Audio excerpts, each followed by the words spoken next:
உலக பொருளாதாரத்தை இயக்கக்கூடிய முக்கியமான ஒரு இன்ஜினா இந்தியா இருக்க போகுது அப்படின்னு அமெரிக்காவினுடைய ஃபெடரல் ரிசர்வ் அறிக்கை சொல்லுது.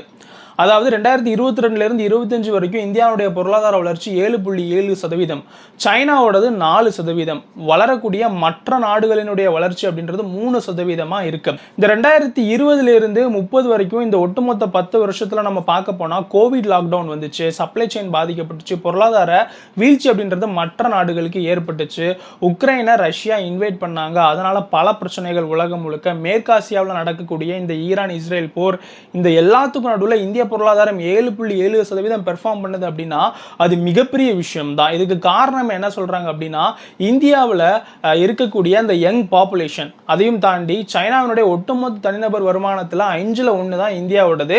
எனவே இது புதிய வளர்ச்சிக்கான வாய்ப்புகளை அதிகப்படுத்துது. அதே நேரத்தில் இன்னொரு முக்கியமான காரணம் என்ன அப்படின்னா, அரசாங்கம் கொண்டு வந்த ரிஃபார்ம்ஸ். இதனால இந்தியாவில் ஈஸி டு பிஸ்னஸ் அப்படின்றது உருவாயிருக்கு. இதனால நிறைய இன்வெஸ்ட்மெண்ட் அப்படின்றது வருது. ஆனால் இந்தியாவுடைய ஒட்டுமொத்த ஜிடிபியில் உற்பத்தி துறை அப்படின்றது 15% தான் இருக்கு. சீனா, தென்கொரியா, ஜப்பான் மாதிரியான நாடுகள்லாம் வளர்ச்சி அடையும் போது உற்பத்தி துறையை அவங்க ஜிடிபியில் 35% அப்படின்றது இருந்துச்சு. ஸோ இந்தியா உற்பத்தியை பரிதிப்படுத்தணும். டாலருக்கு நிகரான இந்திய ரூபாயின் மதிப்பு வீழ்ச்சி அடைகிறதுனால இந்தியா இறக்குமதி பண்ணக்கூடிய பெட்ரோல் டீசலினுடைய விலை அப்படின்றது அதிகமாகிறதுக்கு வாய்ப்பு இருக்கு.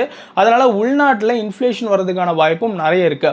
ஸோ இந்தியா உற்பத்தி துறையை பெரிதுபடுத்தி இந்த எனர்ஜி தேவைகளுக்கு உள்நாட்டில் இருக்கக்கூடிய இயற்கை சார்ந்த விஷயங்களை பயன்படுத்தினாங்க அப்படின்னா இந்தியாவுடைய பொருளாதாரம் இன்னும் மிகப்பெரிய அளவுல வளரும், உலக வல்லரசா இந்தியா மாறும் அப்படின்னும் இந்த அறிக்கையின் மூலமா நம்ம தெரிஞ்சுக்கிடலாம். நம்ம மோக தமிழ் சேனலை சப்ஸ்கிரைப் பண்ண பார்க்குறவங்க சப்ஸ்கிரைப் பண்ணிக்கிடுங்க.